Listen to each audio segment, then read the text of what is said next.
Welcome to Newslaundry Chhota Hafta. For the full episode, subscribe because it is behind the paywall and only subscribers get access to uncut, complete content. Newslaundry Hafta is our weekly wrap of all that made the news, all that didn't, and all that should have and all that shouldn't have. We agree, we disagree, we critique, and occasionally we beat each other up. But it's all good fun. Subscribe.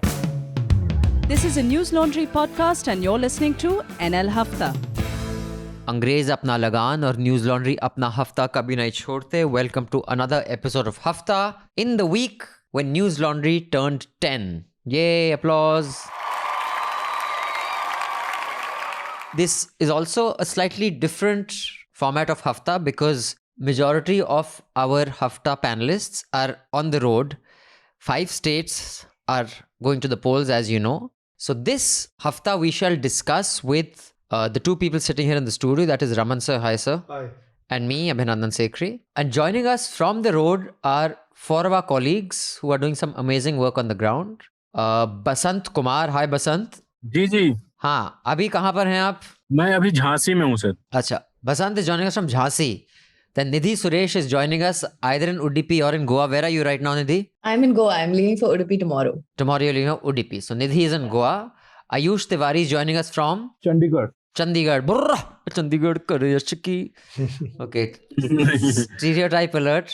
And Hridayesh Joshi. Hridayesh, आप कहाँ से? मैं वापस अभी transit में हूँ एक तरह से. उत्तराखंड से निकल के यूपी जा रहा हूँ और शायद दोबारा उत्तराखंड जाना पड़ेगा. अच्छा. तो ट्रैवलिंग जिगजैग चल रहा है. वो कहते हैं जैसे ना स्टाइल यूपी, इंटीग्रेटेड यूपी में घूम रहा हूँ. अच्छा, अखंड यूपी. You're part of अखंड UP right now. So one more heads up. I know we get a lot of complaints when hafta becomes bilingual, but right now because we are going to be talking to people reporting on the ground from different parts, and this is not the typical hafta format. Today's hafta will have a lot of Hindi as well. So our audience from the south, I apologize. This is not going to be completely English, but we'll be back to our normal format from next week. Now, before we get into the headlines and with our panelists, I would just like to remind you of 2 things where you can make sure that Newslaundry over the next 10 years becomes even bigger and more complete, because we are far from anywhere close to complete right now, with reporters in every state and a far bigger crew. You know, from 4 people, we've become almost 40, 50 people, if not more. Auction. We have an auction that is going to happen on the 13th of February, that is a Sunday, from 8:30 to 10. You can join this auction online. The link is in the show notes below. To celebrate 10 years, we have commissioned 2 limited edition pieces of art, and one is created by the phenomenal cartoonist Manjul. Many of you already have seen his work. The other, Anish. Anish used to lead design here at Newslaundry, and you've seen all his artwork.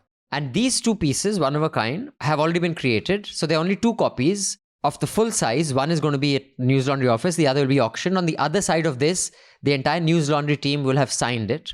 So who knows, 50 years from now, this will be a collector's item that will fetch more than Hussain or whatever NFTs fetch these days. Or you could just bid for it because you want to support journalism and give us a lot of money. 70% of the proceeds of the auction will go to the artist. 30% will go towards funding our journalism. Also, there will be 9 smaller replicas of the original piece, small postcard size replicas that will go to some of the other people who bid but could not get the winning bid for the big original piece. So on February 13th at 8:30 p.m, please join us. You can join us from anywhere in the world.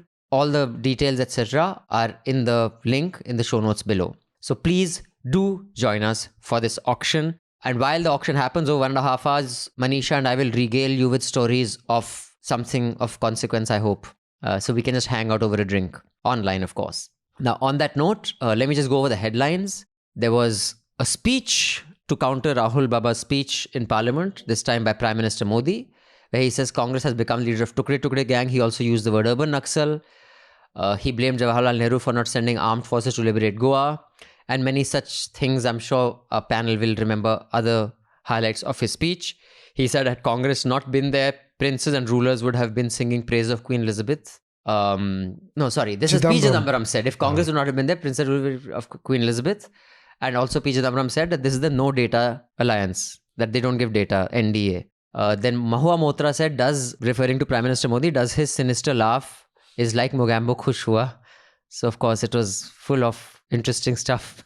And then the Delhi and Maharashtra governments have slammed Prime Minister because he blamed them for the exodus that you told laborers and etc. to go, and that is what led to so much of hardships. Then Prime Minister Modi gave an interview, at least that's what they were calling it. There was something that he was doing with ANI's Smita Prakash. They were calling it an interview. I didn't see how it was an interview. He was speaking into the camera half the time, and I didn't see many questions. There were just nods of agreement. That happened yesterday, which is the 9th of February, which was aired on all the channels. Some are questioning, is it a violation of the code of conduct? We have an article about that as well. Then Tejasvi Surya thundered in parliament, there is no unemployment in the country, only the Congress prince is unemployed. So it was a rhetoric. Couple of days of all sorts of speeches. Meanwhile, Mufti Saeed says the Gupkar Alliance will meet on February 23rd to discuss the Delimitation Commission has given 6 new assembly seats to Jammu and 1 to Kashmir. The National Conference has rejected the Commission's report and called its recommendations unconstitutional. This is in the backdrop of whether abrogation of Article 370 was legal or not. That case is still to be heard in the Supreme Court. Then something that dominated headlines and it is spreading all over the country is what started off as 6 girls not being allowed to attend class in their hijab in Karnataka has snowballed into protests in various parts of Karnataka, and now in Shaheen Bagh yesterday there were some protests. In Bengal there have been protests, and it's becoming a big national issue. And what primetime anchors did with it last night was rather grotesque, but that is life. We are used to it. Then there is a 2-week ban on gatherings and protests in the educational institutions in Bangalore because of the same issue that I just mentioned. Then a group of saffron-clad students, hoisted a saffron flag on a flag post at the government first grade college. There were reports of stone pelting, and there have been the imposition of Section 144. The Madhya Pradesh government Wednesday said there is no proposal being considered to ban hijab in educational institutions of the state because it was being speculated that many BJP states may follow suit and ban hijab. And Kerala High Court has dismissed the plea by Media One, which is a news channel, against or barring transmission. So the channel has gone off air. The court did not say why, but apparently they were convinced by the Ministry of Home or INB that there was enough of a security risk that this channel should go off air. Then journalists can lose the PIB status over national security and morality. The new rules or whatever have come. And the Press Information Bureau, is that what it's called, which gives you accreditation for journalists. If the ministry finds what you are reporting against national security and against morality, they can cancel your accreditation. In fact, these words haven't been defined, so it's very vague. They can. Meanwhile, 2 prominent people have got bail. One is Yati Narsinghanand, but he's still in jail because in another case he hasn't got bail, but in one of the cases he's got bail, which is the Dharm Sansad hate speech. And Union Minister's son, Mr. Taney's son, Ajay Mishra, has got bail. This is the same gentleman who's accused of having been part of the convoy that ran over farmers in UP. Then Santishri Pandit is appointed the first woman vice chancellor of Jawaharlal Nehru University. Varun Gandhi tweeted it's a mediocre appointment because her letter was quite sad and full of mistakes. Meanwhile, she claims that this Twitter account being said that was hers was not hers, which is rather unusual because it had all sorts of photographs of her mother and father from her album. And it also had a lot of hate spewing venom against minorities. And somebody removed those tweets, it's soon been after. Deleted. Yeah, the whole thing has been deleted. So coming back to the elections, the UP election, the Samajwadi Party unveiled its manifesto. BJP unveiled its Sankalp Patra. Both of them attacked each other's manifesto and Sankalp Patra.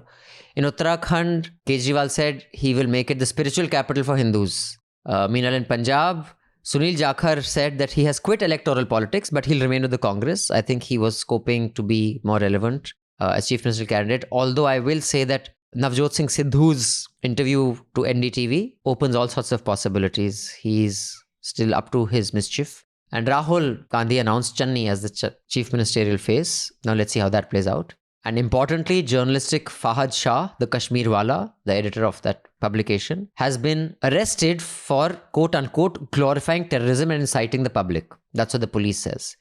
It's a really worrying sign of how journalists are just rounded up whenever they report anything that the government is uncomfortable with.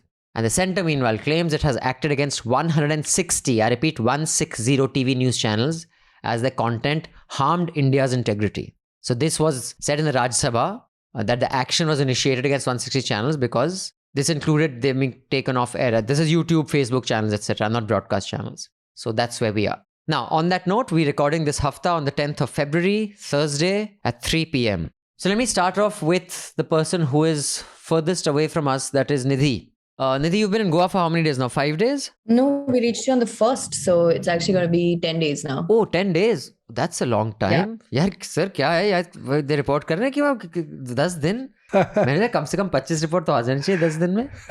Nidhi, I hope you're not at Baga Beach with a coconut this thing in your hand. You'll be very happy to know we actually haven't been to the beach at all. Are you serious? In fact, We only managed to get one lunch at the beach when we went to report in Benelim, but otherwise we haven't been to the beach at all. okay. So politically, tell us, in your 10 days of travel in Goa, are the speculation that Aam Aadmi Party will be kingmaker there, and I'm sure they are also lottoing, in their head that we will have enough seats to decide who becomes chief minister.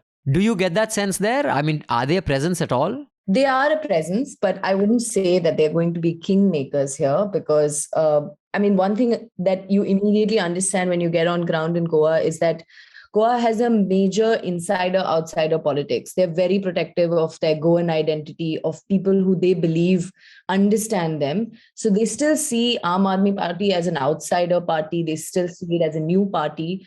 So I don't think they've built enough trust to vote for Aam Aadmi Party as a majority party here. I don't see that happening at all. Most people say maximum they might get 1 seat, 2 seat. So I don't see Aam Aadmi Party, at least from whatever people are saying, as winning a majority here because people still suspect the party to be an outsider party. They see Kejriwal as the face, like even though Amit Palekar is being pushed and promoted here, he doesn't have the kind of charisma that Kejriwal has. So when Kejriwal comes here and talks, they're impressed, but they also have an understanding that he's Delhi's chief minister. So they don't fully trust that the party will be able to take on Goa in the way that it's saying it will. On the ground, Mr. Sidhu does not seem to have much appeal. I think whatever success he's had so far in the state is by some real politic in the upper echelons of power corridors in Punjab. On ground, he does not evoke as a big response as it might in Delhi. So people really don't have much to say on him. But say among journalists and among people who are opinion makers, he is definitely seen as a eccentric figure. I guess because he gets TRPs, he gets hits. Yeah, and that's his claim to fame. I think all the TV shows he's done and everything.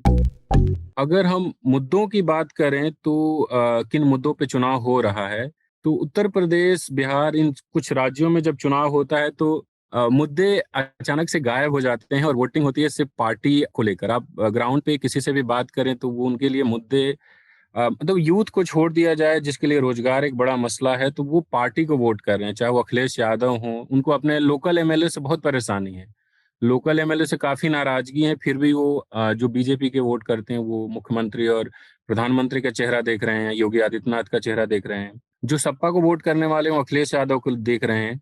तो मुद्दे चुनाव के समय गायब हो चुके हैं. हाँ, यूथ में जरूर नाराजगी है, कुछ जो व्यापारी उनमें नाराजगी है. And I have a couple of announcements to make. One of those announcements is please participate in our auction. Even if you don't have the winning bid, there are 9 smaller replicas, postcard size, of the artwork, the original artworks that we'll be auctioning. You can win those as well. If you are not free, Indian Standard Time, the 13th of February, Sunday, between 8:30 and 10, you can mail me your bid, abhinandansekhri@gmail.com. I repeat, abhinandansekhri@gmail.com. Since you can't outbid anyone, if you just have one bid and it's take it or leave it, if it ends up being the top bid, I will contact you. The minimum bid amount is 20,000. 70% of what we collect will go to the artist and 30% will be with Newslaundry. So do bid generously. Like I said, maybe many decades from now, this piece of art can be of great value to you. even if not just for sentimental reasons that you supported Newslaundry when we were just a small organization. So do participate. The link to how you can be a participant in this auction is in the link below. And please do top up our Newslaundry Sena. All of you listening in, the Chhota Hafta, do subscribe so you can listen to the entire Hafta. We will see you again next week with the Hafta. Till then, subscribe, pay to keep news free, because when the public pays, the public is served. When advertisers pay, advertisers are served. Thank you. Goodbye. All the Newslaundry podcasts are available on Stitcher, iTunes, and any other podcast platform. Please subscribe to Newslaundry. Help us keep news independent. To catch all our podcasts on news, pop culture, current affairs, and sport, visit newslaundry.com. Follow us on Facebook, Twitter, and Instagram, and subscribe to our YouTube channel. सुन लिया Africa मुफत खोरों? Not to brag or anything, but Newslaundry Hafta features in the top 50 in the world on SoundCloud in the news and politics category for podcasts. So do subscribe and see what you're missing, because when the public pays, the public is served. When advertisers pay, advertisers are served. Subscribe, help keep news independent and free. All Newslaundry podcasts are available on iTunes and Stitcher and any other podcast platform.